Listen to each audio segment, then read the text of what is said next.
Hi everyone, I'm Josh and this is Josh Wright Piano TV. Today I wanted to share with you my favorite resource for free sheet music, and this is a great start for any piece that you might need to play. I do recommend, if you're playing in competitions or you're studying on your own, that you do invest in Urtext editions. That's spelled Urtext, because those are the most pure scholarly editions. But if you need to play for a wedding, or you're just dabbling in repertoire for sight reading, or even just want a good start before you deciding on, I really want to pursue this piece and get the Urtext, this resource is amazing. We'll get to that in 1 second. I just wanted to make a quick announcement about the VIP Masterclass series that I run on my website. A lot of people have been saying, are you still doing that? And so I thought at the beginning of all my YouTube videos, I would try to announce the 3 latest VIP videos. So the VIP Masterclass series is a series I post on my website of videos not seen on YouTube based on members' requests. So if you'd like to join or just check out the full video list, you can click on the link in the description below, or I'll create a little card up in the corner here. The 3 latest videos are as follows. This past week, we discussed Moszkowski's Caprice Espagnole, and that was requested by Terry, and he wanted to know how he could conquer fast repeating notes, awkward arpeggios, and fast parallel sixths, things that we often experience in many different works. The week before that, I actually had 2 videos. The first was requested by Taylor. It's how to not lose expression amidst fast speeds, and examples were given from the Liszt Ballade number 2. And the second video was just a bonus video of my first public run-through of Rock 3. That was really fun. And then the video on the week of December 25th was 6 strategies for increasing speed, lightness, evenness, clarity, and looseness in any fast continuous passage. Examples given from Moonlight Sonata 3rd movement, dedicated to Michael T. So thank you all who are members of the VIP group, and if you want to check out more, again, a link is in the description below. Now let's get on to today's video, and I'm going to do a screen flow of that so you can see exactly how you can access sheet music of pretty much any public domain composer out there. So let's get to it. Okay, so I open up Google, no matter what piece I'm searching for free sheet music for. Let's say that I want to look for Beethoven's Pathetique Sonata. Okay, so I don't even have to know the number or the opus. If I remember the nickname, it will usually always come up. So Beethoven Pathetique. And then you type in IMSLP. IMSLP is the name of the website. I think it stands for International Music Score Library Project. I could be wrong though, so don't quote me on that. I go to this site at least a few times a day, so I should know, but anyway, it's always usually the first result.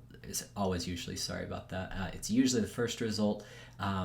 So Piano Sonata number 8, Opus 13, we'll click on that. Sure enough, that's it. And here's just a quick layout of how things are organized on IMSLP. So you have Piano Sonata, Opus 13, has 3 movements, composition year.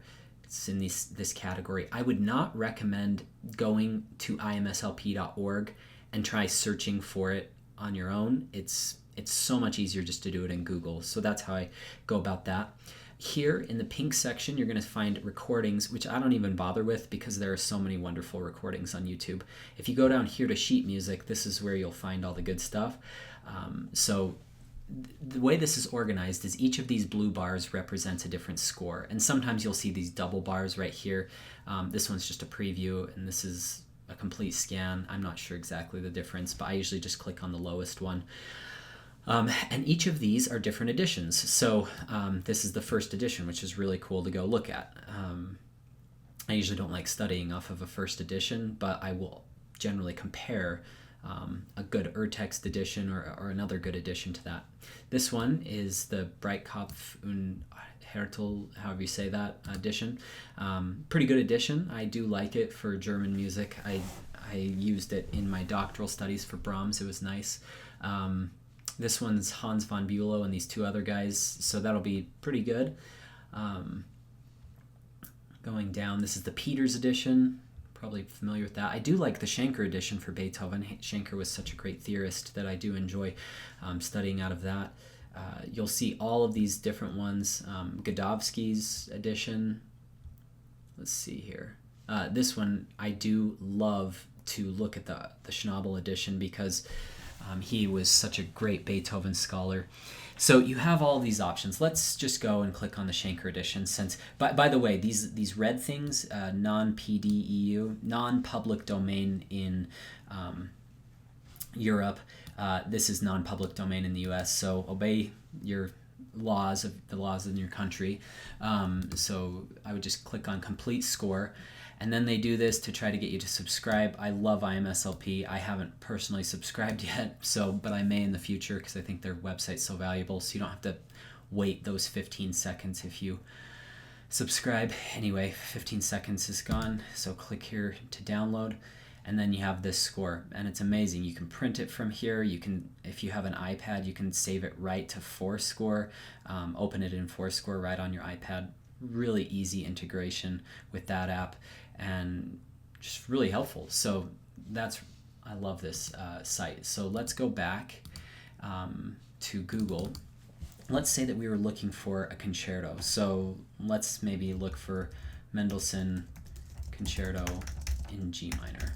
IMSLP, okay? Because I want to show you one of the features. Okay, so again, we have these recordings. We have this. Sometimes you don't want this. You don't want the complete score with all of the instruments. Sometimes you want just to study off of the two piano edition. So I would come over here. If you're looking for a concerto, or let's say that there's like a Ave Maria or something, and you wanted a specific arrangement of it, for piano, you would go over to arrangements and transcriptions and look right here. This is the complete score for two pianos. So that's going to be a lot more valuable than trying to study off of your full score if you're not good at score reading. So I could click on this. Again, I wait another 15 seconds. All right, 15 seconds is up. Click here to continue to your download, and you have the two parts, which is extremely helpful. So let me know if you have any questions about this. I do love this as a resource. Again, I highly recommend purchasing Urtext editions if you're really serious about your studies, but this is a wonderful tool, at least to get you started. And it's a wonderful tool when you're teaching. If your student doesn't have a second score with them, you can pull something up on IMSLP so you can both be reading off of the score at the same time. You can be marking your students' score, or if you're wanting to have a friend listen to it and you need your music, you can print off another score for them and they can mark it up. So there's a lot of practical applications for this, and I hope that explanation has been helpful. I hope that's helpful for each of you. If you have any questions, my email is josh@joshwrightpiano.com. I'd also like to invite each of you to join my mailing list, my email list. It is, I usually only send out one email per month maximum. You can click on the link in the description below for that as well. Good luck in your practice sessions. I've listed 2 more videos if you'd like to continue watching, a subscribe button, and my website where there's a list of all of my lessons and videos that you can check out. Thanks for joining me today. Good luck in your studies.